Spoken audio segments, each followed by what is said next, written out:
My name is Johan, and I'm part of the team here at Pond. I want to welcome you to today's vendor demo session with John from Nonprofit Exchange. Before I turn it over to John, I just want to quickly remind everyone that if you're interested in learning more about this solution, we'd encourage you to send John a Pond message. You can do this by logging into your Pond account and then navigating to the Donorcharm provider page and click send message. From there, you can get your questions answered or request a one-on-one meeting. And as a reminder, we'll put credits in your Pond account for every meeting arranged through the platform. Without further ado, let me turn it over to John to talk about Donorcharm. Good afternoon, everyone. Thank you for joining in, and I'm glad you found our testimonial from yesterday on how Donorcharm can help you with event fundraising, storytelling, and growing stewardship with your donors, all via text message. So I'm going to dive in. Our platform is a mobile online platform that is heavily uses SMS. SMS is the best tool right now for communicating with donors. It's where they live, and it's about getting the right messaging through that medium. The way I kind of phrase it to everyone is, when was the last time you didn't read a text message? Email has kind of gone the way of direct mail. You know, we get emails. If it's not high priority, we say we're going to read it later, but then we never do, and then it gets buried deeper and deeper in our inbox. With text messages demand response, they demand engagement. So all of our communication tools have some type of engagement elements into them, where the donor will have to respond to the text message. We keep it very conversational. It's not just a one-way platform where you're sending out marketing messages, you're sending out links. It requires engagement from the donor. And this way they're involved and they are more tuned in to these text messages. But text messages can be very two-dimensional. They're very black and white. People get turned off a little bit by images and text messages, so we keep them very simple. But the way we bring our text messages to life is we do interactive donation screens at events, on websites, for virtual events. And so that's what I'm going to dive into a little bit right now. We've created a ton of different ways to engage your donors with text message and to keep it fun and interactive for events.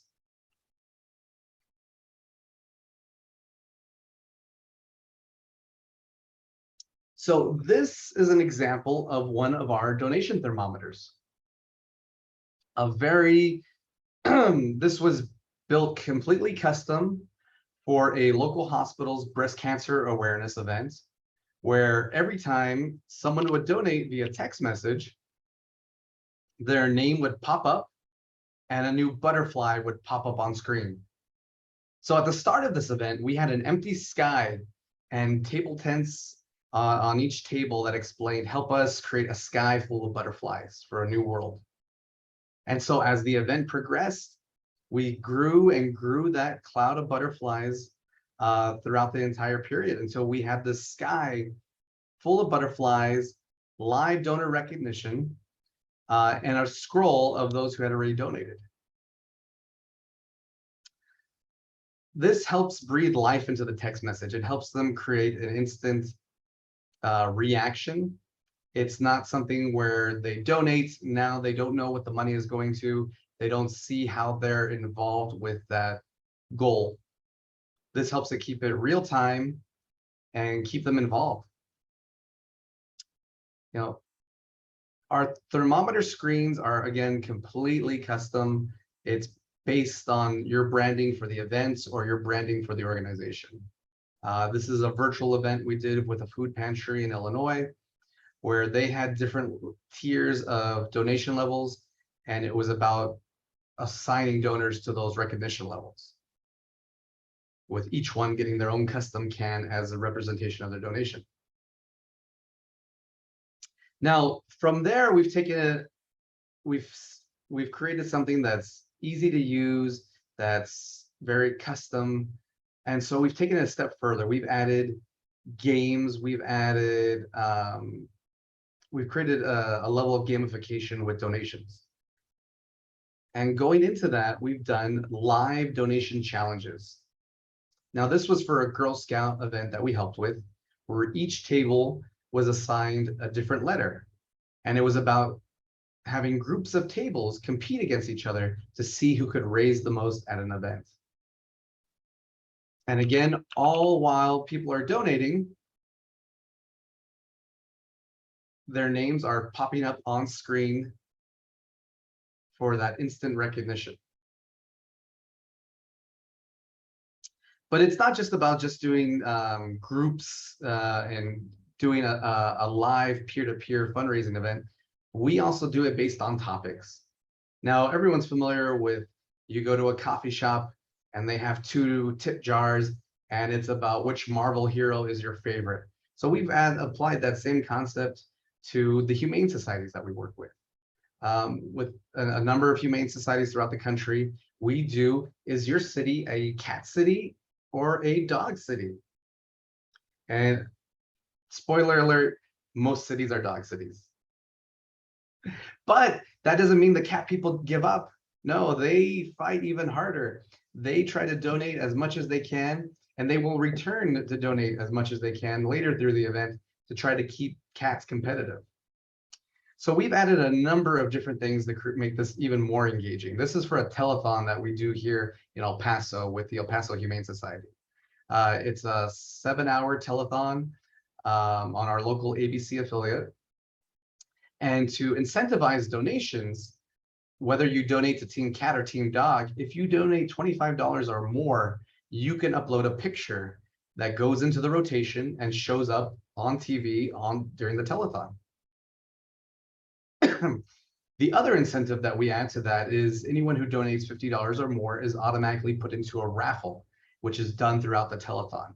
So all these levels are encouraged throughout the text message, throughout the donation process.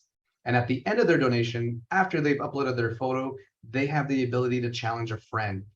So that dog person can challenge their cat person to help donate to their team to make El Paso a cat city, which has not happened yet, but we're pushing for cats one of these days.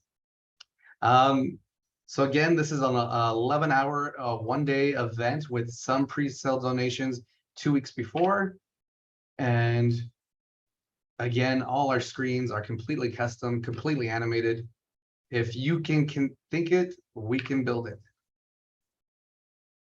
And going from that note, just to show you, it doesn't have to be a simple photo scroll wheel that they can upload a picture for. This is something we are working on right now for an aquarium. We are creating custom coloring pages for children to color in their own patterns for a fish. Parents will make a donation. It'll then ask, after completing their donation, it'll ask that parent to take a picture of the coloring page. It'll line up the coloring page, and it'll turn that coloring page into a live fish in this virtual aquarium. So once we have that photo, there's a number of different things that we can do with it. We've turned it into mosaics to help reveal a logo of the organization or a photo of a new building. We've done selfies and put them in astronaut suits that float around. Again, everything's completely custom. We love to sit down with you and brainstorm on how to make your event more engaging, or how to turn these donation walls into something that you can display at your office if it or an affiliate's office that has a lot of foot traffic. So going back a little bit to dog versus cat and how we have a competitive nature, something that we developed a few years ago right before COVID and has proven a success during COVID and of course post-COVID with the return of live events are table competitions. And so with that, each table at your event would have a QR code and a table code, and they can scan the QR code and make a donation in the name of their table sponsor or just for their table. And on screen, we display the top 3 tables. Again, people's names are popping up as they donate for their table. John donated $100 to the Hunt Family Foundation table. And it gets that competitive aspect going. People like to win, people like the recognition, and this helps keep people engaged throughout that call for donations. So again, we're displaying the top 3 tables, how much they've raised, with usually giving a prize of some sort to the top table. But what happens if you know you're going to have some empty tables, or some tables where they know they're not going to have the they're not going to win, that might have given up in their heads? Well, we've added another aspect to create engagement across the board. Anyone who donates at least $50 or more, and that number is of course adjustable based on your event, they get put into a separate raffle. So this way, everyone still wants to participate in some capacity, whether they're focused on the raffle or whether they're focused on getting their table to the top table.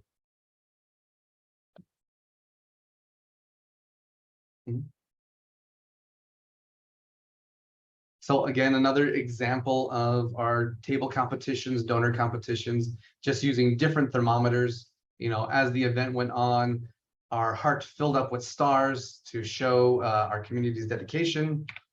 With the night, we ended up doubling the original goal from 50,000 to 100,000.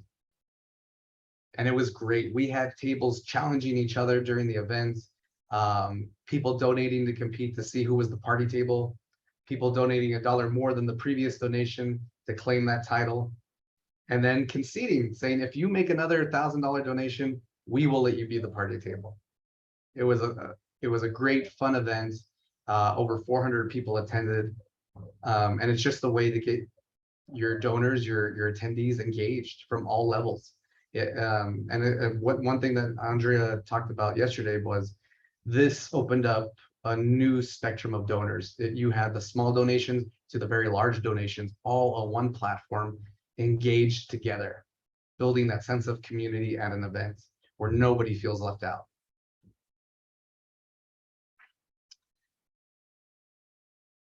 I'm going to touch upon a few other things. So our platform does silent auctions.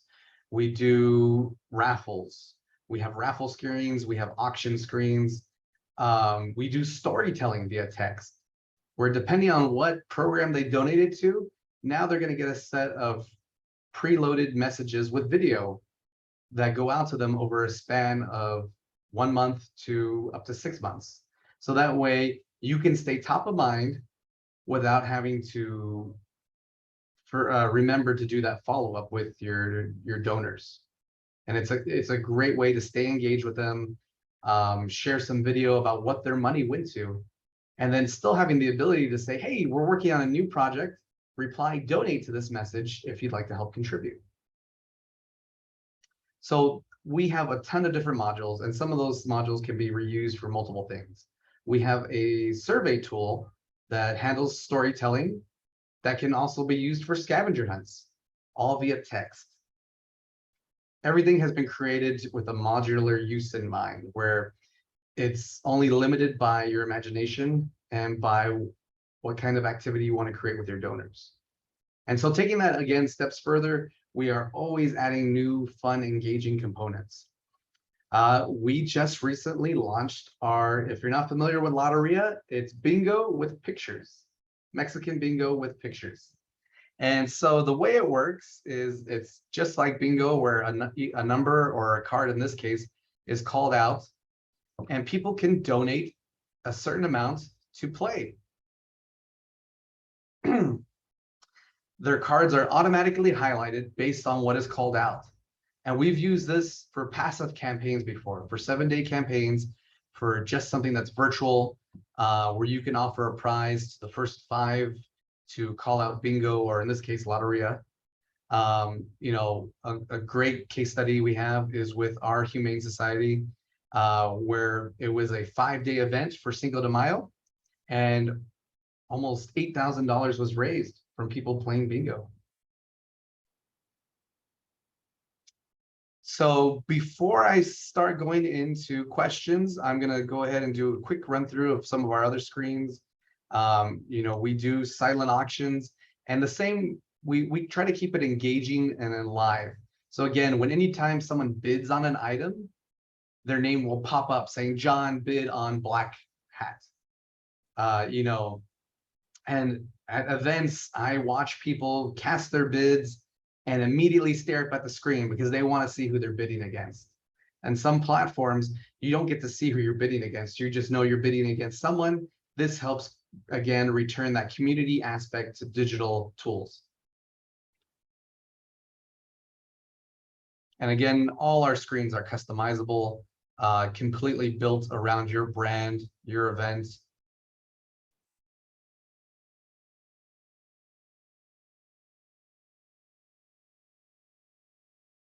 You know, again, once we get a photo from a donation, we can do almost anything you want with it.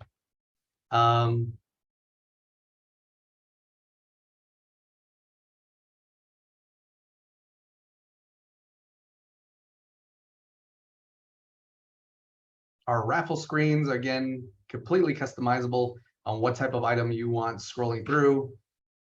It helps create that trust again with virtual raffles where, oh, well, I won in this case. That doesn't always happen, never happens. But it's a way for you to display live who the winner is without people having to worry, well, are they just picking someone they know? So I will turn it over to the crowd, the audience, and see what kind of questions we have. Thanks, John. I'll kick it off. I had a couple that came in. Will you talk a little bit about the level of tech sophistication that's required on behalf of the nonprofits to execute the platform after you've built it for them? Very easy to use. So our screens, all it is a link that you can throw onto a laptop or an iPad and share onto a larger projector or a larger screen. The tech side is, again, very conversational. You know, we work with audiences of every age group, and by keeping it conversational, you know, I hate to say it, I know it's an assumption, but it's true. Everybody knows how to text. Not everybody knows how to install an app. Not everybody knows how to create a login for a web app, but texting, it's super simple. And by having them text in, we're already grabbing the most important information that we want from them, which is their mobile phone number. No one changes their mobile phone number as casually anymore. You know, it's your identity almost.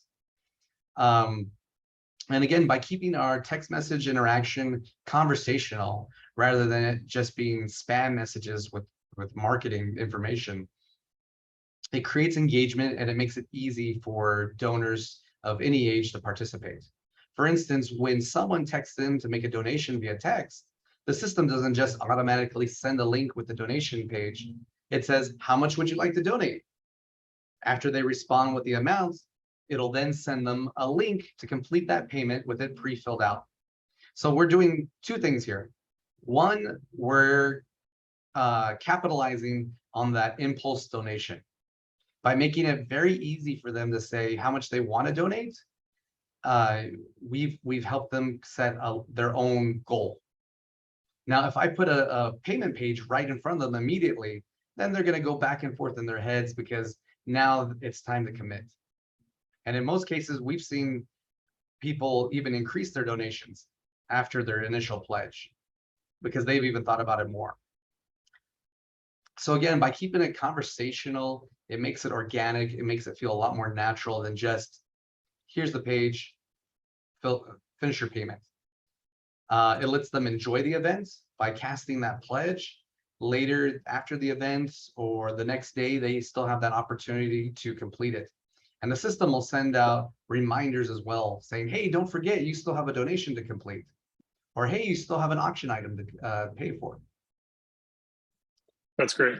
Another question, can you talk a little bit about the pricing model? Like, are there certain event, like expected revenue goals that have to, you know, be anticipated in order for it to make sense as a potential solution to explore? How should, you know, potential participants in the webinar think about that? So right now we have two prices. We do a 30-day event at and then we also do an annual plan. And those can be adjusted based on your fundraising goals. And usually it's a one-on-one conversation that we have with our nonprofits who are interested in signing up. And so, but just like, what do you think, just trying to help contextualize first, is it, if I think I can raise $5,000, this makes sense? Or is it $500? Or like when would a conversation with you like be reasonable for folks? So our annual plan is very affordable and it's unlimited event usage for a whole year.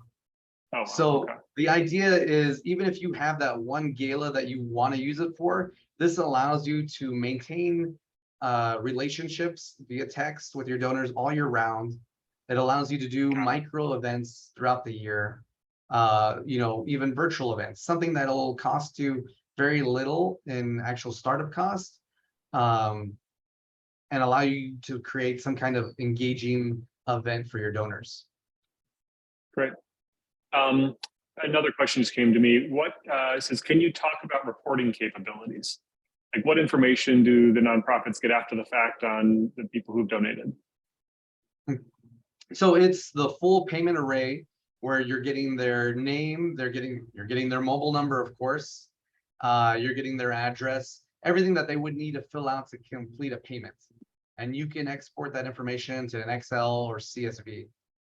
You can also add, of course, your own donation fields to help build a donor profile.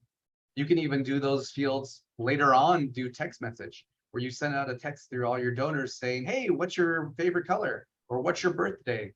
And it helps you build a donor profile organically. Got it. And then I think that's the answer to the other question that came in, which is, can you talk about how your product integrates with other donor management software? Is it via CSV that's the output you generate, right, and then folks can use that? That is very friendly and can be imported anywhere. Great. And then I know you walked through a bunch of really interesting demos that you've done, but is there a typical like size nonprofit you work with? Or is it just anyone who does, events, raffles, all that sort of stuff? Who has who's doing some type of communication outreach. We work with small local nonprofits to, as you've seen, we do work with Texas Tech and larger entities. That's great. So this is a solution that fits for everyone, and really gives you the room and tools to be able to grow that base for prospective donors who can eventually become, recurring donations. Awesome.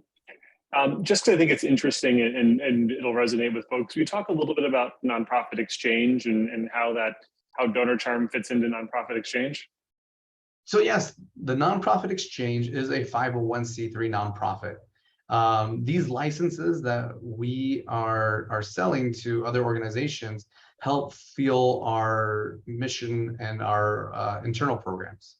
For instance, one of our programs that we've deployed throughout Texas and slowly throughout the US, we have an Uber Eats type platform for people who can't make it out to a pantry.